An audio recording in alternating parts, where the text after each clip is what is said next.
Oi gente, tudo bem? Nos vídeos anteriores a gente falou um pouquinho sobre teorias do surgimento da vida e o tema da aula de hoje é características gerais dos seres vivos. Esse conteúdo é bem importante para dar continuidade aos estudos da biologia e eu vou começar nosso vídeo com alguns questionamentos. Como você define um ser vivo? Como você pode olhar para uma rocha, para a água, para a areia e pensar que eles são seres inanimados? Como você pode olhar para um passarinho, para uma planta, para um urso, para uma tartaruga, para um sapo e afirmar com toda certeza que eles são seres com vida? É isso que a gente vai esclarecer no vídeo de hoje. Então vamos à aula. Eu preparei aqui um mapa mental para que a explicação ficasse mais organizada. E já para começar, eu preciso ressaltar que todo ser vivo precisa apresentar essas 7 características juntamente para que ele seja considerado como tal. Mas é claro que existem exceções porque a gente está falando de biologia, né? Então eu vou começar com organização celular. Todo ser vivo apresenta célula. As células são as unidades funcionais e constituintes de todos os seres vivos. De maneira geral, as células apresentam membrana plasmática, citoplasma e material genético. E aí existem 2 tipos, as eucariontes e as procariontes. E o que difere uma da outra?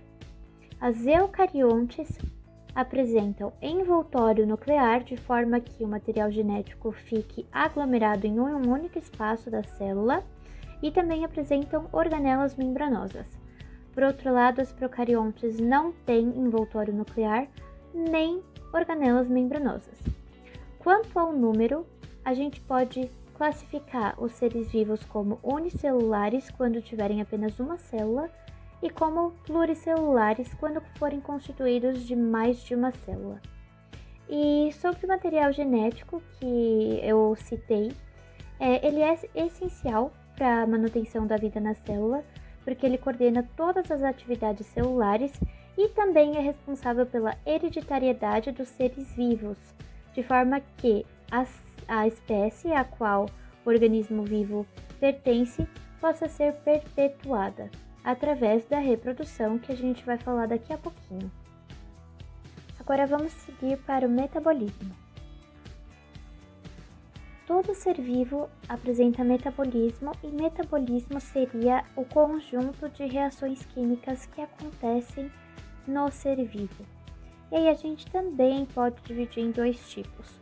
Anabolismo, que seria a síntese de moléculas maiores a partir de moléculas menores, como por exemplo a produção de proteínas através da junção de aminoácidos. E catabolismo. O catabolismo seria a quebra, o inverso do anabolismo, a quebra de moléculas grandes em moléculas mais simples, como por exemplo a respiração celular. E aqui que eu coloquei como asterisco é que no geral todo ser vivo também apresenta a homeostase, que seria a manutenção do equilíbrio corporal, independente das alterações do meio externo e do meio interno. E como, por exemplo, a gente pode citar o suor, que serve para manter a temperatura corporal num nível ideal. Terceira característica, reprodução. Todo ser vivo é capaz de se reproduzir. E aí, na reprodução, a gente também vai ter 2 tipos, a assexuada e a reprodução sexuada. A assexuada primeira, ela ocorre sem a troca de material genético, então um ser vivo não depende de outro ser para se reproduzir. Já a reprodução sexuada, ela é definida pela troca de material genético, então precisam haver 2 seres se relacionando, não necessariamente em contato, né? Mas tem que ter a troca de material genético.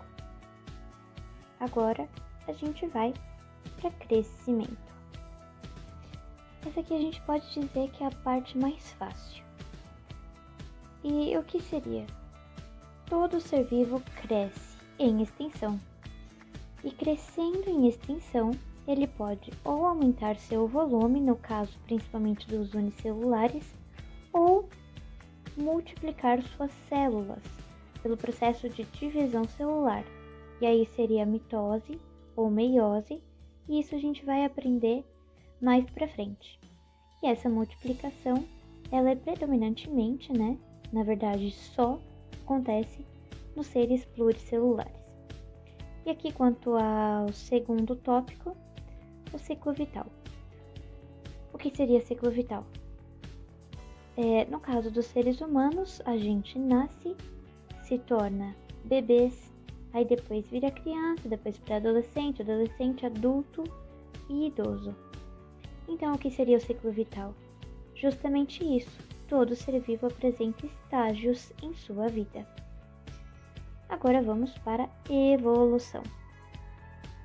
Todo ser vivo sofre a ação da seleção natural, que é um processo que ocorre naturalmente e seleciona, literalmente, seleciona os seres mais adaptados ao meio.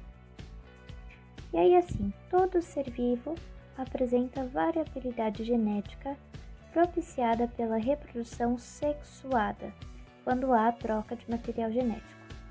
E, pela troca de material genético e a possível formação de um novo ser vivo, pode ser que aconteça uma mutação.